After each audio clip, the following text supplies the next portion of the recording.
Hello, YouTube. All right, so I think overall, I thought the game was pretty damn fun. The mechanics are really solid. The game feels really good. I think the recoveries need to be tuned down a little bit. I do.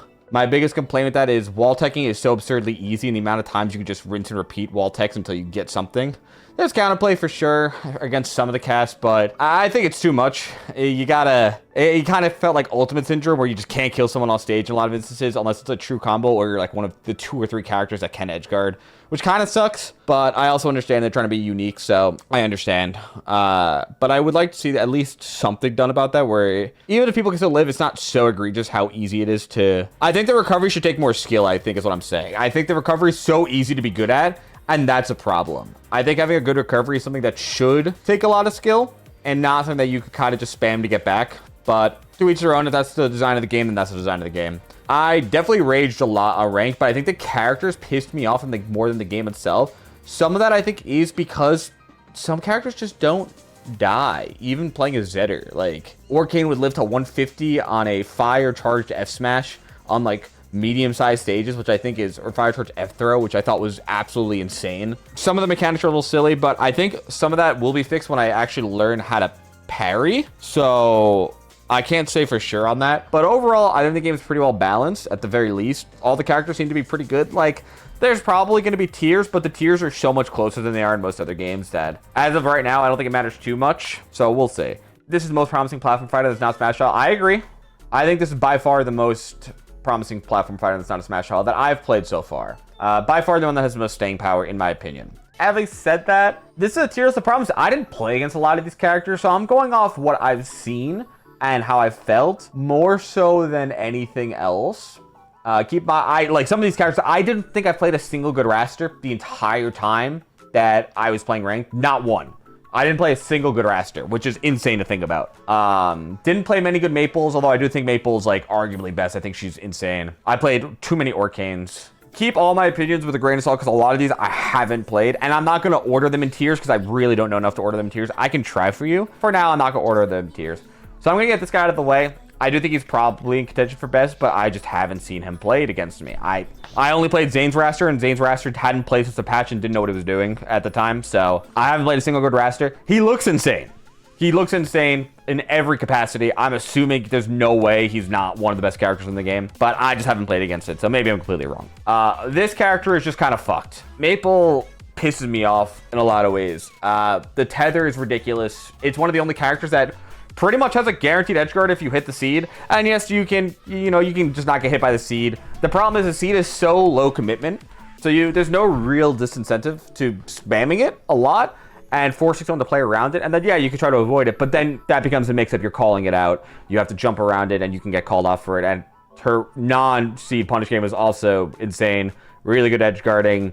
The thing that no one's talked about, at least the people that I've talked to, that actually makes her so good, in my opinion, is that she just low profiles everything. When she's dashing, she just goes underneath all your hitboxes, and it's so obnoxious to hit her. So on top of, and then she's like a midweight, so she doesn't die super early, but she's not the ideal combo weight, and it just, you get a really obnoxious character with the energy of Swiper from Dora, but actually good. It's just a pain in the butt. I don't like playing against her at all right now, but maybe that'll change at some point. Maybe when I learn more combos as Zetter, it won't be as bad. But as of now, she might be best in the game. I just have a feeling, as it currently stands, she has the most complete kit, I think. Yeah, I think this character's insane.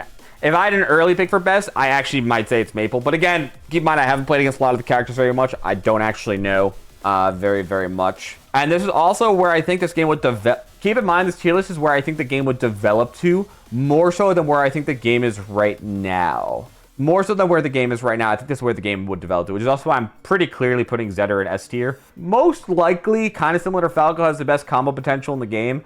And it seems like he's the easiest character to find kills with, which in a game that doesn't allow you to edgeguard very well is pretty goddamn important. It's pretty important to be able to just find kills randomly in a game that in some ways disincentivizes going off stage, because it's really easy to get reversals and people's recovery is just so insane. So I think those tools, even though his recovery is bad relative to everyone else, besides like Frostburn, Even though his coverage is bad compared to everybody besides Force Burn, it doesn't. He makes up for the fact that he just can kill you back, and he's fast, so his dash dance is insane in a game where, honestly, there's not a lot of great dash dancers. Like, Rano's dash dance is pretty good. Claren's is mid compared to Mars, but the sword makes up for it, so it feels better than I think it actually is. Crag would have a good dash dance, but he's so big that he's easier to hit. Raster, I haven't played again, so I have no idea. Force dash dance low-key amazing. Yeah. Force actually has a low-key amazing dash dance. But unfortunately, the character has a lot of flaws, which again, still insanely good character, but neither here nor there. But believe it or not, I don't think anyone else is in S tier right now, except maybe Claren, but I'll get to that in a second. I don't think anyone else is in S tier long term, the way it's currently standing. Claren's the only one where I'm not sure. Maybe Rano, but I think Rano's almost too honest. And someone's gonna be like, Rano's bullshit, but I think that Rano actually is pretty well made balanced character, which usually inherently means you're not going to be number one in the game. Usually that inherently means you're not going to be number one. Yeah, I think Rano's a little overrated because Fundy's transfers over so well with him. Yeah, he's a balanced guy. He's a well-made character, which again, I think, especially in this game, almost explicitly means you're not in S tier. A tier, I think Claren would probably go in here. I think Claren, if you're talking about day one, is like quadruple S tier with Crag, just because I think she's an easy character to pick up. The thing I wish that was toned down was the amount of time on the hit stun, because it's just like, how do you miss the tipper on that? If you play, with all the respect to Claren players, if you play the character for a day, I don't know how you miss the tippers on her. If you have like the really good melee fundies or PM fundies, Rivals 1 fundies, whatever, you have the movement down, you know how to control a character, it's just easy. I know there's like the meme with Marth. I don't think Marth is actually easy. Marth is easy in some matchups. In some matchups, Marth is easy. But Marth has a lot of matchups that you have to actually be really good. I don't see that right now with Claren. It just seems easy across the board. So hopefully, I don't want her to be worse. I want her to be harder. Claren's harder. I couldn't beat Master after 5 seconds. Sorry, man. Yeah, the easy S smash is so strong. Her edge guarding is pretty great. The sword has an insane amount of range. I think she's just too easy to pick up. I'll just say it. I'll just say it. Fleet is also probably an A tier. I don't think she's an S tier because while she is maybe the best edge guarder in the game, she doesn't have kill power like some of the other characters do in terms of like true combos, and the actual strong spots on her down air and up air are kind of small, and it makes it hard to lead into it from the few things I played with her. Great neutral because of arrows and float. Great edge guarding, but she lacks kill power from what I could tell.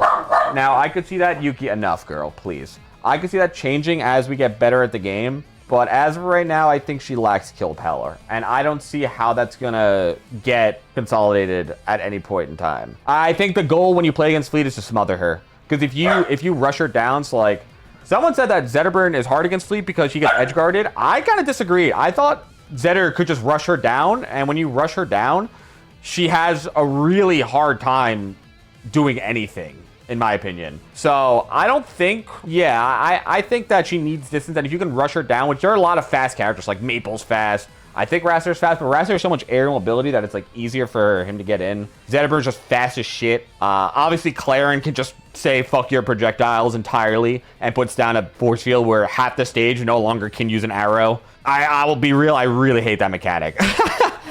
I really hate that mechanic on top of everything else with that character. Claren pisses me off if you can't tell. But yeah, I think she's a good character with a pretty glaring weakness, which is good in this game, and pretty solid A tier character. Funnily enough, I do think Crag will probably stay in A tier. I think too little Claren hate. True. I think Crag has more staying power than Lox because he actually has better movement,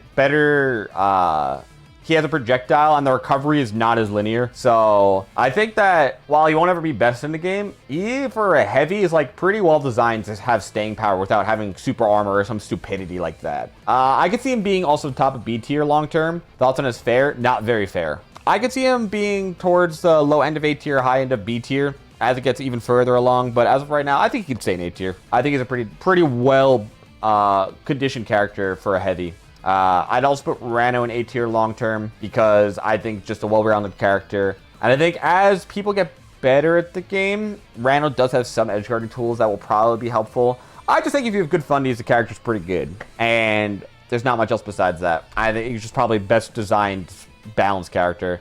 And then I think Orcane's definitely an A tier. He's just a heavy fuck, dude. He doesn't die. The only thing about Orcane is I'm not good at parrying, so I might think Orcane is too bad. Yeah, I don't know why Orcane's heavier than Lox. But yeah, so I might be biased. I do think parry is probably really good against Orcane, especially because of the bubbles being down, just sliding parry pretty much invalidates it to some extent. So I think Force Burn is probably better than Lox long term because he actually has mix-ups available to him. I don't think Lox has mix-ups available to him right now, and I'll explain that in a second. I do think he's just a cheese character at this point in time. Even though his recovery is not great, he obviously has a very tricky neutral, which again is just very, very important. His punish game doesn't seem bad, it just seems complicated, so nobody's figured it out yet because there's just so many things you can probably do with the clone and the smoke that nobody's figured out yet. It just seems like there's too much that needs to be explored with the character. And people saying he's automatically worse, I think is just cap. Well, my tier list is where I think the characters are going to wind up going long term. And I think this character is pure cheese. I do think this is just like standard week 1 heavy character, cheesy nonsense. The thing is, he's really bad at his shield. Really, really, really bad at his shield. Is this long term I'd argue for? I think so too. I just need to see it. I could see Force Burn in A tier pretty clearly long term. I do agree with that. Again, I think almost his entire neutral's a gimmick. It does feel like that. It feels like if you have a good dash int and you can whiff punish really well and you're good at baiting, this character just shouldn't get hits on you. And of course it's like oversimplification. Oh, he'll never get a hit is just too reductive. But I think you get the gist of what I'm saying. How does he earn a neutral opening? Yeah, just someone has to be last, and I think long term it'd probably be Lox. But I don't think that it's like, oh, this is a shitty character by any stretch of the imagination. I just think he's the worst. He's like Peach level in Melee. At Peach level in Melee, he's still really freaking good, right? It's not like this is a bad character by any stretch of the imagination. I don't think that is really that bad of a thing. It's just worse than what the characters have. And I agree that I think Force Burn might be up here. Maybe like Crag is down here. I don't think that's... Maybe Orcane's down here long term. I have no clue. But that's my opinion on it. I just don't think there's that many tiers as of right now. But again, game will progress. We'll see where it goes. I do think the game's really fun though. I do hope they turn down the edge guarding a little bit. Or the recoveries a little bit. I think the recoveries are a little egregious right now. You should do a tier list of how cool they are. The 2 characters I play are S tier. Everyone else is D tier. Because I'm just that much of a Chad. It's just the way it is. Can't tell me I'm wrong. It's my tier list.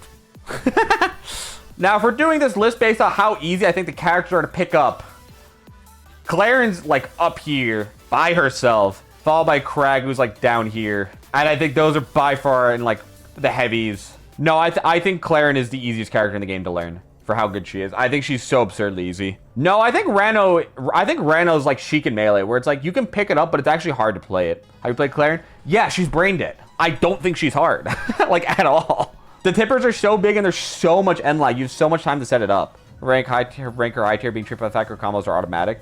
Well, that's why I say I think she's like in this game mid tier, but A tier. I just think she's really, really easy. Lox is not broken. Are you stupid? He's just a noob killer.